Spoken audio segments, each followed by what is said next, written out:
Is it just me, or was 2018 the year for post-apocalyptic sci-fi horror movies? First you had The Quiet Place, a movie where if you made like one sound, you instantly died due to mysterious monsters. Then shortly followed, really soon, by Bird Box, a movie where if you look outside of your blindfold for half a second, you kill yourself. 2018 was a simpler time. There are a lot of post-apocalyptic horror-y sci-fi movies out there. The Road, Cloverfield, even I Am Legend. But Bird Box and Quiet Place are just so similar. Like they're so like the same concept.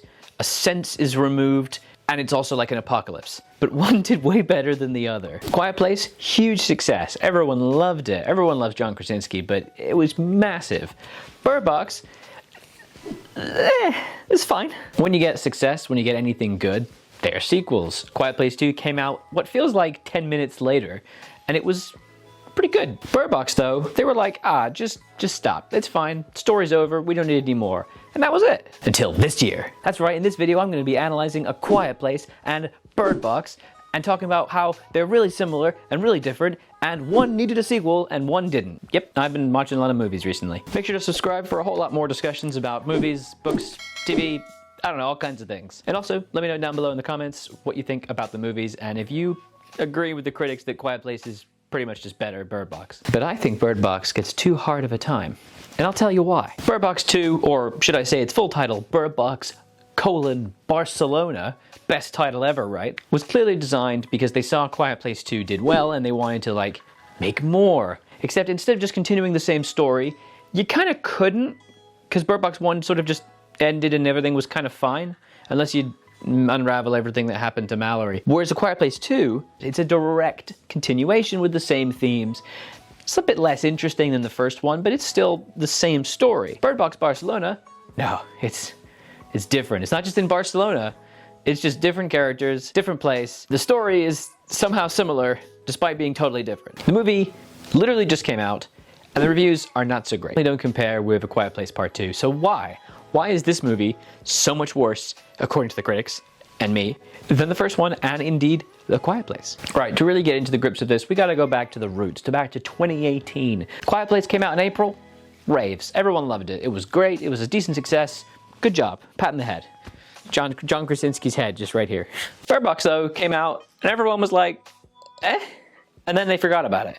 But then it got released on Netflix, and that's where I saw it. And it got a really big following on Netflix, and it became like the Netflix movie of the year. Problem was, as always happens when a movie is like pretty similar, it was always trailing in the shadow of Quiet Place. The same thing as what happened in 1998. Deep Impact and Armageddon. I bet you've only heard of one of those movies, but they came out in the same year by different studios, different creators, and they're both about an asteroid destroying the Earth. They're the same movie, and they came out in the same year. Why?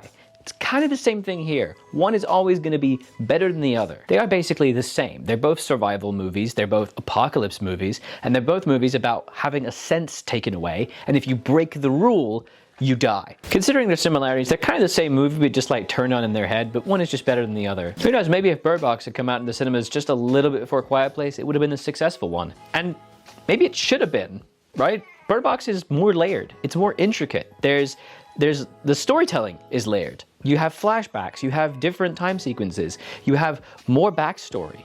You get to see the very early beginnings of it, interspersed with the consequences of it years later. You have romance, you have family, you have deep pathos. Quiet Place is really more of a monster movie, it's just survival. There's not really that much at stake, you know, except for life and death, but that's boring. I want drama. Quiet Place is still good, don't get me wrong, like, it is a pretty good movie. It's a great portrayal of deafness, and there's a lot of effort that makes that assimilated into the story and the characters really well. Regardless, Bird Box just did much worse.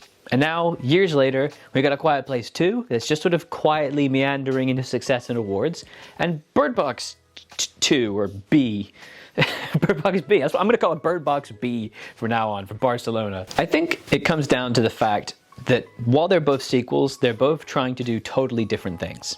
A Quiet Place is a clear, direct sequel. Here are the characters, they did stuff, you liked them, now here's them in the next situation. It's really more of just the next chapter of their story. It's been done in every other medium practically, and it works because you're already invested in the characters. You don't have to waste half a movie trying to convince you to like them. Plus you have the near guarantee that it's going to be pretty much as successful as the first one, because if you like the first one, you're probably going to like the second one if it's just more of the same. This is the opposite with Bird Box though. People don't care about the characters in Bird Box. To be honest, they're pretty poor characters at times. Plus the ending of Bird Box is an ending, whereas A Quiet Place's ending is not really an ending and is massive sequel bait. Bird Box is like, oh, there we go. So much so that in Bird Box B, they literally go to a different continent and tell the same story again. They had to completely change what they were doing for the sequel, but the format is kind of still the same, right? We know the setting, we're in a different city, yeah, and we have different characters and different in many ways, but it's still like the same base story. You still have the same family is important, yada yada. And it's still told through this sort of periodic flashback system kind of interwoven with the goings-on of the present-day plot. It's the same, but kind of different because they have to do away with the first one. I wonder what Sandra Bullock thinks of that. Yeah. There's a bit of a feeling in Bird Box B that it's like someone wanted to make Bird Box again, but their way, and they had to do it to a particular system. And I say that because that is quite literally what's happened.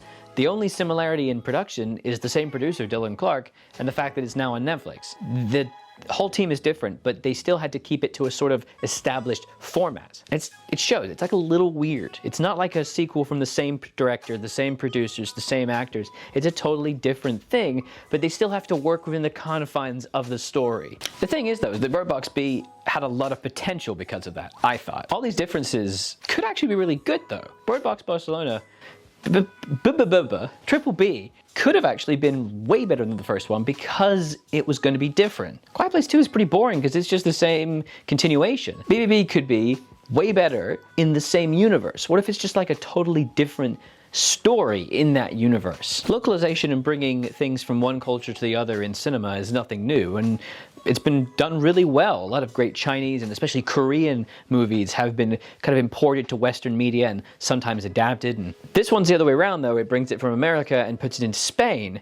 And it feels Spanish. There's different inflections, there's just a different vibe. The whole thing feels very Barcelona-y. Seen the movie White Noise? The whole movie, besides being a weird satirical look at capitalism and bad family dramas, it's also about cars. Like, you spend almost the entire time in a car. Everything is about the car because it's set in North America. In The Last of Us, the very beginning of it, when you get the inciting event that causes them to be The Last of Us, it's all about driving. It's all about getting away as quickly as possible. It's all cars, cars, cars. And then that's contrasted with what happens later because now there's very few cars. In Bird Box Barcelona, it's walking. Also, you know, driving when you're blind probably isn't very good. But even in the first movie, it's still super car-centric. They like try to figure out how they can drive. But in Bird Box Barcelona, the car, meh, get out of here. It's about walking because European cities are much more walkable. And there's that cultural divide, that cultural change that makes it feel localized. Plus there's public transportation, something Americans are terrified of. There's a subway station that you see. There's a whole bus station, which is like a huge sequence. And this beautiful Spanish architecture, those Barcelona blocks of those squares, buildings, just draw that like SpongeBob, and intricate leveled apartments. It's actually a really cool urban movie. And that difference is subtle, but it's really cool. And people who are interested in urban architecture probably find it way more enjoyable than people who don't, but it's still interesting. It changes the way the whole movie moves forward. It just changes it. This of course leads into the most significant difference, pew-pews. What's a gun? I don't know what a gun is. I live in Britain. Americans live and breathe guns. They are guns. Everything that happens in Bird Box is all about the pew-pews. Even if they're pretty much ineffectual, they have to have guns. Everything is about guns. In Bird Box Barcelona, there just isn't. It's all like blunt weapons and knives and general fear. It pushes the whole movie to be this sort of otherness that I think for most American audiences probably found pretty weird. Plus there's this whole Catholic vibe that occurs throughout the entirety of BBB. Like this feeling that they're being judged religiously for their sins. Characters go to a cathedral. There's the vibe of Catholicism that just wouldn't be comfy to American audiences. All this to say that just changing the location of a movie and where it's set can do so much for what makes the movie what it is. The whole story, every aspect of the characters is different. when you make it not American. This is why this movie could have been super cool. It's even actually filmed originally in Spanish. The whole film feels almost like a love letter to other cultures in that way. They want to make more movies in the same universe set in different places in different cultures. So you're gonna get to see way more of this. That is, of course, unless no one likes this movie. And that might be made a little bit more challenging because this movie does something really interesting, but maybe a little weird. It takes the same story of the first movie and then tells it from the perspective of the bad guys in a different place. In Bird Box 1, we get the introduction of the idea that there's like secondary antagonists. Every horror sci-fi movie has to do this, you know, like The Walking Dead and The Last of Us. Oh, like the thing that caused the apocalypse is bad, but the real bad guy? Humans. We're bad. So while most people neck themselves the moment they see the weird spirit things, some people go crazy and want to force other people to see it and commit suicide. So there's like a secondary force of antagonists and they're just bad and you don't like them and you want to defeat them and they're just something for the main characters to overcome.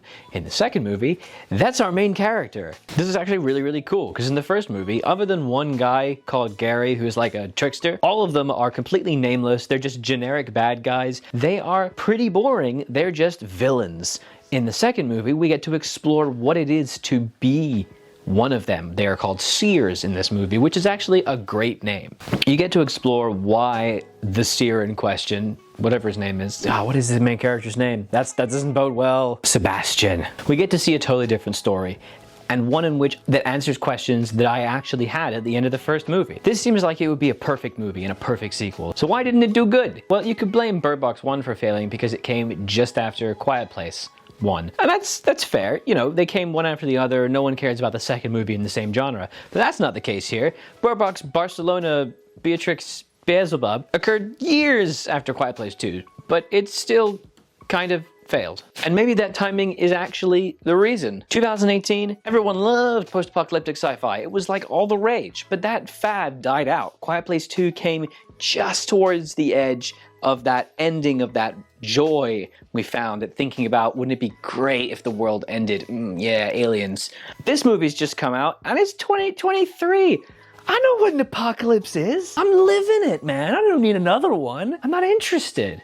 The timing could possibly not be worse. Also, worth noting, Quiet Place was gonna premiere right on the cusp of COVID when it got delayed. Tickets were bought, critics were ready.